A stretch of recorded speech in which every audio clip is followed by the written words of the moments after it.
Sponsor by Riddhi Siddhi cement, गुणस्तरको नयाँ स्तर।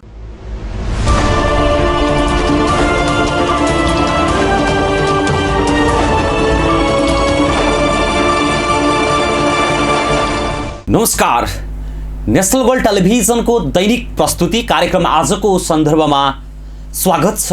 म दिपेश दहाल।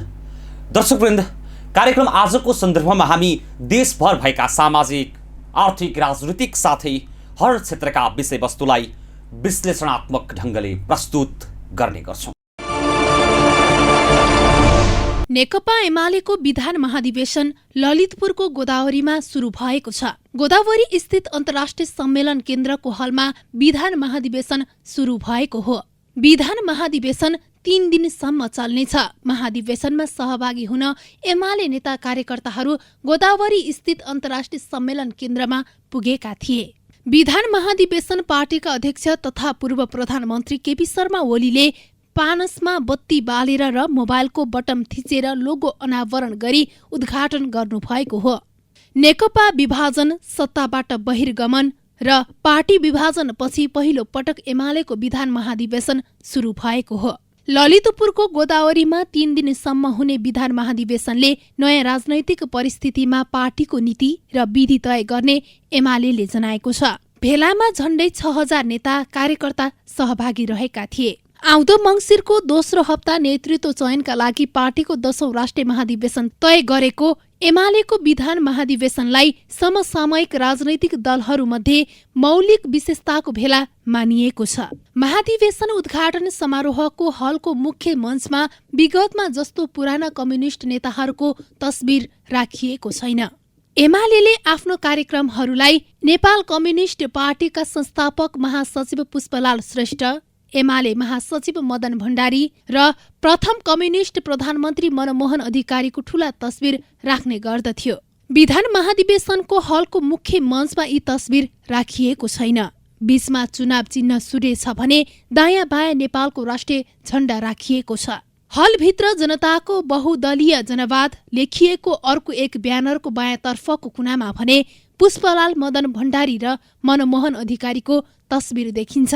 महाधिवेशन स्थल सम्मेलन केन्द्र परिसरमा ठाउँ ठाउँमा एमाले अध्यक्ष केपी शर्मा ओलीको पूर्ण कदको मस्कट राखिएको छ। एमालेको प्रथम विधान महाधिवेशनमा प्रस्तुत हुने विधान संशोधन प्रस्तावमा 5 जना उपाध्यक्षको व्यवस्था गर्ने उल्लेख गरिएको छ। यसअघि एमालेमा 4 जना उपाध्यक्ष रहेकोमा संख्याबारे छलफल हुँदै आएको थियो। त्यस्तै विधान संशोधन प्रस्तावमा उपमहासचिवको प्रस्ताव गरिएको छैन। अहिले एमालेमा 2 जना उपमहासचिव छन्। त्यस्तै 6 जना सचिव रहने गरी विधान संशोधन गर्न प्रस्ताव गरिएको छ। अहिले एमालेमा 5 जना सचिव रहेका छन्। केन्द्रीय पदाधिकारी समेत गरी 225 सदस्यीय केन्द्रीय समितिको प्रस्ताव गरिएको छ। त्यस्तै 1 अध्यक्ष, 1 उपाध्यक्ष, 1 सचिव रहने गरी 12 सदस्यीय केन्द्रीय अनुशासन आयोग र लेखा परीक्षण आयोगका पदाधिकारी र सदस्य निर्वाचित गर्ने पनि विधान संशोधन प्रस्तावमा उल्लेख छ। नेकपा विभाजन, सत्ताबाट बहिर्गमन र पार्टी विभाजनपछि पहिलो पटक एमालेको विधान महाधिवेशन सुरु भएको हो। 3 दिनसम्म हुने विधान महाधिवेशनले नयाँ राजनैतिक परिस्थितिमा पार्टीको नीति र विधि तय गर्ने एमालेले जनाएको छ। नेकपा एमालेको विधान महाधिवेशन उद्घाटन सत्रमा नेकपा एमालेका अध्यक्ष केपी शर्मा ओलीले एमाले नेकपाको निरन्तरता सहित विरासत बोकेको पार्टी भएको बताएका छन्। शुक्रबार विधान महाधिवेशनमा आफ्नो प्रतिवेदन पेश गर्दै अध्यक्ष केपी शर्मा ओलीले नेकपाको निरन्तरता सहित सकारात्मक विरासत बोकेको पार्टी एमाले भएको साथै एकीकृत पार्टीको पहिलो विधान महाधिवेशन पनि भएको बताए। एमाले र माओवादी बीच 2073 जेठ 3 गतेको एकीकरणपछि बनेको नेकपा केही व्यक्तिका कारण एकताले पूर्णता नपाएको भन्दै अदालतको फागुन 23 गतेको फैसलाले पूर्ववत अवस्थामा फर्काएकाले आफूहरू एमालेमा नै क्रियाशील हुनु परेको ओलीको भनाइ छ। उनले नेकपा विभाजन भएपछि एमालेले नेकपाको विरासत बोकेको बताए। विधान महाधिवेशन हाम्रो पार्टी जीवनमा सुरु गरिएको नौलो अभ्यास। विगतमा पार्टीको सर्वोच्च संस्था राष्ट्रिय महाधिवेशनबाट नीति विधि र नेतृत्व निर्माण हुँदै आएको थियो। विधि र नीति निर्माणको विषय, नेतृत्व चयनको राप र चापबाट मुक्त रहन सकोस् र यस सम्बन्धी बहस एवं निष्कर्ष वस्तुगत, सन्तुलित, सृजनात्मक बन्न सकुन् भन्ने उद्देश्यले यस खालको विशेष प्रबन्ध गरिएको। पहिलोपल्ट आयोजित विधान महाधिवेशनलाई सार्थक र परिणाममुखी बनाउन कमरेडहरूले रचनात्मक योगदान पुर्याउनु हुनेछ भन्ने मैले विश्वास लिएको छु। हामी सबैलाई थाहै छ 2075 जेठ 3 गते नेकपा एमाले र नेकपा माओवादी केन्द्र बीच एकीकरण नभएको भए नेकपा एमालेको 10औं राष्ट्रिय महाधिवेशन आजभन्दा 2 वर्षभन्दा अगाडि नै सम्पन्न भइसकेको हुने थियो।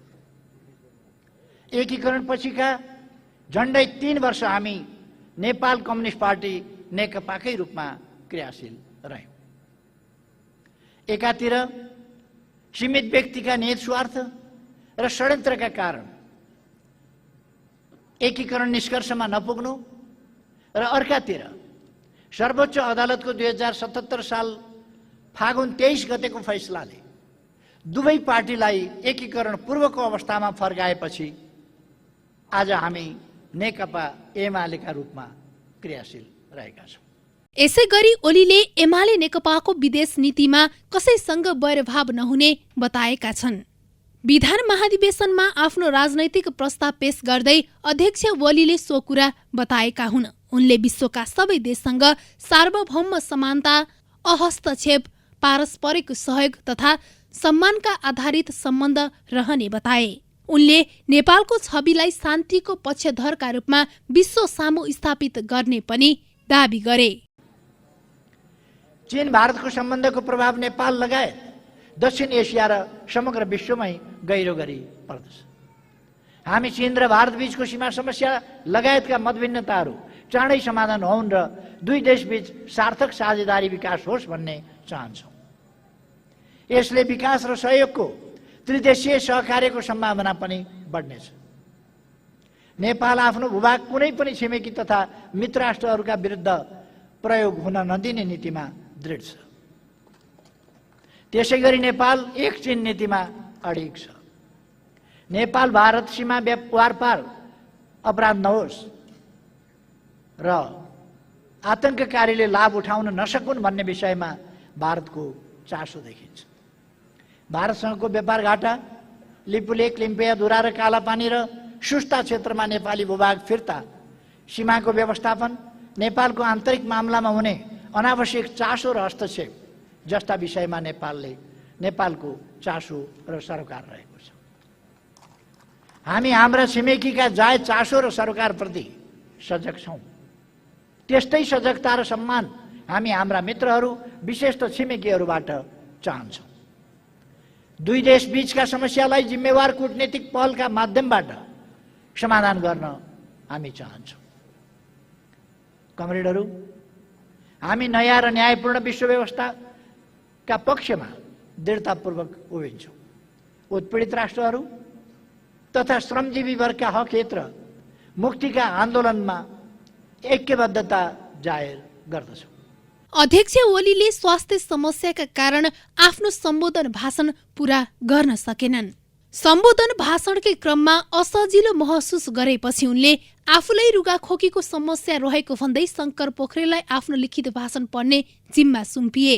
पोखरेलले ओलीका तर्फबाट लिखित भाषण वाचन गरेका छन्। विधान महाधिवेशनको दोस्रो दिन असोज 16 गते समूह छलफल र समूह नेताबाट सुझावको प्रस्तुति गरिनेछ। तेस्रो दिन 17 गते दस्तावेज प्रस्तुताबाट समूह छलफलबाट आएका सुझाव एवं उठेका विषयलाई स्पष्ट पार्दै सार संक्षेपीकरण गरिने एमाले जनाएको छ। एमाले विधान महाधिवेशन मार्फत पहिलो शक्ति नै बन्ने कार्यदिशा बनाउनुका साथै पार्टी छोडेका नेता कार्यकर्ता फर्काउने योजना पनि बनाएको छ। नेतृत्वमा 70 वर्षे उमेर हदलाई निरन्तरता दिने, प्रमुख कार्यकारी पदमा 2 कार्यकाल भन्दा बढी बस्न नपाइने, पदाधिकारी प्रत्यक्ष निर्वाचित गर्ने, फरक मतलाई सकेसम्म राजनैतिक र सांगठनिक प्रतिवेदनमा समेटेर विभाजन रोक्ने लगायतको योजना सहित विधान महाधिवेशन अगाडि बढाएको छ। कोरोना महामारीको अवस्था भएकाले त्यसप्रति संवेदनशील हुँदै मास्क, सेनिटाइजर प्रयोग र थर्मल गनबाट शरीरको तापमान लिने व्यवस्था मिलाएको एमाले जनाएको छ। विधान महाधिवेशनमा पार्टी केन्द्रीय कमिटिका पदाधिकारी सहित सदस्य, केन्द्रीय विभागबाट चुनिएका प्रतिनिधि, प्रदेश कमिटिका सबै सदस्य, जिल्ला कमिटिका प्रतिनिधि, संघ र प्रदेशका सांसद, पार्टीका तर्फबाट निर्वाचित जिल्ला समन्वय समितिका प्रमुख र उपप्रमुख, पार्टी सदस्य रहेका स्थानीय पालिकाका प्रमुख र उपप्रमुख, जनसंगठन र पेशागत संगठनबाट चुनिएका प्रतिनिधि, भारत लगायत प्रवासका संघ संगठनबाट चुनिएका प्रतिनिधि, पार्टी केन्द्रबाट विधान बमोजिम मनोनित सदस्यहरूको सहभागिता रहेको थियो। विगतमा राष्ट्रिय महाधिवेशनबाट नीति र नेतृत्व टुङ्गो लगाउँदै आएको एमाले यसपटक भने नीति तय गर्न अलग्गै विधान महाधिवेशन आयोजना गरेको हो। एमाले आगामी मङ्सिर 10 गतेदेखि 12 गतेसम्म राष्ट्रिय महाधिवेशन आयोजना गर्ने निर्णय गरेको छ। 9औं महाधिवेशन 2071 सालमा भएको थियो। असोज 17 गतेसम्म विधान महाधिवेशन हुनेछ भने एमाले आउँदो मङ्सिरमा 10औं महाधिवेशन गर्दैछ।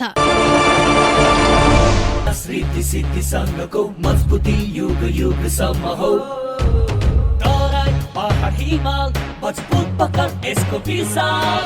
रीति सिद्धि सिमेन्ट ओपिसी बलियो हुन्छ निर्माण यो भएसी। नयाँ वर्षको शुभ अवसरसँगै रीति सिद्धि सिमेन्टसँग गर्नुहोस् आफ्नो नयाँ घरको शिलान्यास। यस शुभ कार्यको लागि हाम्रो तर्फबाट पाउनुहोस् एउटा सानो भेट, शिलान्यास पूजा सामग्री सेट। नयाँ सालको नयाँ सुरुवात। रीति सिद्धि सिमेन्ट, गुणस्तरको नयाँ स्तर। भित्राएको महिना दिन पनि पुगेको थिएन कि जाने बेला भएकै थिएन। अस्ति मात्र त्यत्रो धुमधामले भित्राएका बिचारा। त्यही त राम्रो टिकाउ भनेर जुन पाइ त्यही कार्पेट दिएछ, अनि कहाँबाट हुन्छ त? सावधान, तपाई पनि यति कार्पेट खरिद गर्दा यति कार्पेट पछाडि प्रत्येक मिटरमा रहेको यतिको लोगो हेर्न नभुल्नुहोला। हेटौडा 2 स्थित ओम वृद्धाश्रममा 31औं अन्तर्राष्ट्रिय ज्येष्ठ नागरिक दिवस मनाइएको छ। शुक्रबार सामाजिक विकास मन्त्रालय बागमती प्रदेशको आयोजना तथा ज्येष्ठ नागरिक जिल्ला संघ मकवानपुरको समन्वयमा ज्येष्ठ नागरिक दिवस मनाइएको हो। सो कार्यक्रममा सामाजिक विकास मन्त्रालयले 5-5 लिटर फिनेल र हर्पिक, फिनेल कुचो, ह्यान्डवास, मास्क लगायत स्वास्थ्य सामग्री ओम वृद्धाश्रमलाई सहयोग गरेको छ। यसै गरी 10 जना ज्येष्ठ नागरिक र स्याहारकर्ता 8 जनालाई सम्मानित गरेको छ। शिक्षक हरिप्रसाद सिगदेलको सभाध्यक्षतामा कार्यक्रम सम्पन्न भएको हो। कार्यक्रमका प्रमुख अतिथि सामाजिक विकास महाशाखाका प्रमुख गोपाल प्रसाद कडेलले संरक्षणका नीति नभएको र सम्पूर्ण ज्येष्ठ नागरिकको हक हितमा आवश्यक आधारभूत सेवा उपयुक्त रूपमा दिन नसकेको बताउनु भएको छ। र सामाजिक विकास मन्त्रालय यहाँहरूको साथमा छ र हामीले विगतमा पनि धेरै ज्येष्ठ नागरिक सेवा केन्द्रहरूलाई बनाउनको लागि भनेर हामीले गत वर्ष पनि धेरै सहयोग गर्यौँ। अहिले पनि करिब 6-7 वटा ज्येष्ठ नागरिक दिवा सेवा केन्द्रहरू, ज्येष्ठ नागरिक केन्द्रहरूलाई जाने सहयोग गर्नको लागि, त्यो पुँजीगत सहयोग गर्नको लागि हुनसक्छ, अन्य सहयोगहरू को लागि हुनसक्छ। करिब 1 करोडभन्दा बढी अहिले हामीले सामाजिक क्षेत्रमा, त्यस अन्तर्गत पनि ज्येष्ठ नागरिकको क्षेत्रमा यो वर्ष पनि हामीले खर्च गर्दैछौँ। नेपालमा 26,000 भन्दा बढी ज्येष्ठ नागरिक रहेका छन्। बाल कल्याण समाजका संयोजक प्रकाश खतेौडाले दिवस मनाइरहेको अवस्थामा ज्येष्ठ नागरिकको सम्पूर्ण हक अधिकार स्थापित हुनुपर्ने बताउनु भएको छ। जुन किसिमको सम्मान गरेको छ, यो अनुकरणीय काम हामी सबैले गर्नुपर्छ जस्तो मलाई लाग्दछ। वास्तवमा हामी मानव जीवन बालबालिका अवस्थादेखि वृद्ध अवस्थासम्म यो सबैले भोग्ने, उत्तिकै भोग्नै पर्ने जुन किसिमको यो चोला छ, यो चोलामा सबैले सबैका अधिकारहरू स्थापित गर्दै जानुपर्ने हुन्छ। हामी बाल अधिकारका कुराहरू गर्छौँ, हामी मानव अधिकारका कुराहरू गर्छौँ, हामी महिला अधिकारका बारेमा कुराहरू गर्छौँ र यसै गरी अधिकारका बारेमा कुरा गरिरहँदाखेरि अपङ्गताका अधिकार, यौनिक तथा लैङ्गिक अल्पसङ्ख्यकका अधिकार गर्दै गर्दै अब चाहिँ यस्ता किसिमका ज्येष्ठ नागरिकहरूको पनि अधिकारको हामीले कुरा गर्नुपर्छ र ती ज्येष्ठ नागरिकको अधिकारको सम्मान पनि गर्नुपर्दछ। त्यो सम्मानको क्रममा आज सामाजिक विकास मन्त्रालयले जुन किसिमको सदास्यता देखाएको छ, त्यो प्रतिमा हार्दिक आभार पनि प्रकट गर्न चाहन्छु। वास्तवमा यो मकवानपुर जिल्लामै यो बागमती प्रदेशमै यस्तो किसिमको ज्येष्ठ नागरिकको परिकल्पना गर्नुपर्छ। मैले केही समय अगाडि गोपाल सरसँग बसेर छलफल पनि चलाएको थिएँ। यहाँ एउटा यस्तो किसिमको आश्रय स्थल होस् जहाँ चाहिँ आइतबार रामायण हेर्न पाइयोस्, सोमबार महाभारत हेर्न पाइयोस्, मङ्गलबार अरू कुनै भक्त प्रहलादको कार्यक्रमहरू हेर्न पाइयोस् होइन। यहाँ मजाले आराम गर्न पाइयोस्, आफ्नो दौतेरहरूसँग आफ्नो मनका कुराहरू भन्न पाइयोस्। त्यस्तो किसिमको आश्रय स्थल जहाँ केही कुरा पढ्न लायक सामग्रीहरू होस्, खेल्न लायक सामग्री होस्, वृद्धहरूले पनि कहिलेकाहीँ खेल्नुपर्ने हुन्छ, उहाँहरूको लागि उपयुक्त किसिमको खेल सामग्रीहरू होस्। यस्ता किसिमका सामानहरूको प्रबन्ध त्यो किसिमको अधिकारको स्थापित गर्नको लागि बागमती प्रदेश सरकारसँग चाहिँ जुन किसिमको केही समय अगाडि गोपाल सरसँग मैले कुरा राखेको पनि थिएँ र उहाँले यस्तो राम्रो कुराहरू हो, यहाँले राम्रो कुरा उठाउनु पनि भन्नुभएको थियो र कोही कुरा गर्ने क्रममा बागमती प्रदेश सरकारको नेतृत्व कार्यक्रममा पनि ज्येष्ठ नागरिकहरूका लागि सम्मान गर्ने, ज्येष्ठ नागरिकहरूको अधिकार स्थापित गर्ने जुन किसिमको कार्यक्रम रहेको छ त्यो बमोजिम भोलिका दिनहरूमा हुने छ। गोपाल सरले अहिले कुरा राखि नै हाल्नुहुन्छ र यसै गरी चाहिँ के छ भने सबैको सम्मान गर्ने सहकार्यमा ज्येष्ठ नागरिकहरूको पनि अधिकार स्थापित होस्। सामाजिक परिवेश, पारिवारिक परिवेश, आर्थिक परिवेश र शारीरिक परिवेशले मानिसलाई संस्थागत विकास गरेर पारिवारिक जीवन बिताउन नसकेपछि संस्थागत विकासलाई अघि बढाउनका लागि वृद्धाश्रम खोल्न बाध्य भएको दिव्य सेवा निकेतनका अध्यक्ष श्री यादव प्रसाद गजुरेलले बताउनु भएको छ। र मान्छेको जिन्दगी कस्तो हुन्छ, के हुन्छ भन्ने विषयमा जन्म हुन्छ अनि जीवन हुन्छ, त्यस पछाडि युद्ध हुन्छ, मृत्यु हुन्छ। यो 4वटा आर्टिकल भागवतले बताएको छ। मान्छे जन्मिन्छ, जन्मेपछि ऊ जवान हुन्छ, जीवन चलिरहन्छ। त्यही जीवन चलाउनलाई गरिरहने सङ्घर्षलाई युद्ध भन्ने गरेका छन्। जन्म, जीवन र युद्ध, युद्धपछि मृत्यु। हरेक मान्छेको यसरी चाहिँ जीवन लीला समाप्त हुन्छ। तपाईहरू यहाँ उपस्थित हुनुहुन्छ, हामीले सेवा कस्तो दिएका छौँ, कस्तो दिन सकेका छौँ, यसलाई तपाईहरूले आफ्नै किसिमले अनुभूत गर्दै जाने कुरा हो। मान्छे यहाँसम्म किन आइपुग्छ भन्दाखेरि मान्छेलाई सामाजिक परिवेश, पारिवारिक परिवेश, आर्थिक परिवेश र शारीरिक परिवेशमा चाहिँ मान्छेहरू आफ्नो चाहिँ संस्थागत विकास गरेर पारिवारिक जीवन बिताउन नसकेपछि हामीले संस्थागत विकासको लागि अगाडि बढाउनको लागि यस्ता संस्थाहरू खोल्न बाध्य भएका हौँ। हामीले यसलाई अझै समाजमा न्यूनीकरण गर्दै यस्ता आश्रमहरूलाई पनि हामीले चाहिँ सधैँभरि आश्रमको रूपमा नभएर घरमै चाहिँ आश्रम बनाउन सक्ने, बाबुआमाको सेवा, वृद्धहरूको सेवा, ज्येष्ठ नागरिकको सेवा, मानव धर्म अन्तर्गत पर्ने हाम्रा कर्तव्य, सत्यवध, प्रेमवध, स्वाध्यायनमा प्रमोद, आचार्य देवो भव, मातृदेवो भव, पितृदेवो भव, अतिथि देवो भव, हाम्रा धर्मशास्त्रले दिएका जुन किसिमका नीतिहरू छन् ती कुराहरूलाई हामीले अङ्गीकार गर्न नसकेर हामी यो अवस्थामा आइपुगेछौँ।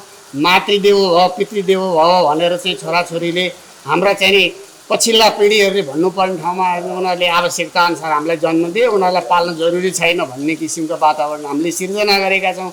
यो हाम्रो सामाजिक विकृति हो। यो सामाजिक विकृतिलाई चाहिँ जगैदेखि खारेज गरेर अगाडि बढ्नको लागि आजको यो दिन यसले प्रेरणा पनि मिलोस्। सबै उमेर समूहको लागि विद्युतीय प्रविधिको प्रयोगमा समानता नाराका साथ दिवस मनाइएको थियो। हवस् त, कार्यक्रम आजको सन्दर्भ आजलाई यति नै। कार्यक्रम कस्तो लाग्छ प्रतिक्रिया, सल्लाह, सुझाव दिन नभुल्नुहोला। साथै हामीलाई हाम्रो फेसबुक र युट्युबमा फलो गर्न सक्नुहुनेछ। भोलि पुनः नयाँ विषय र प्रसङ्गका साथ उपस्थित हुने नै छौँ। तबसम्मका लागि बिदा दिनुहोस्। नमस्कार। हेर्दै गर्नुहोला नेसनल गोल्ड टेलिभिजन।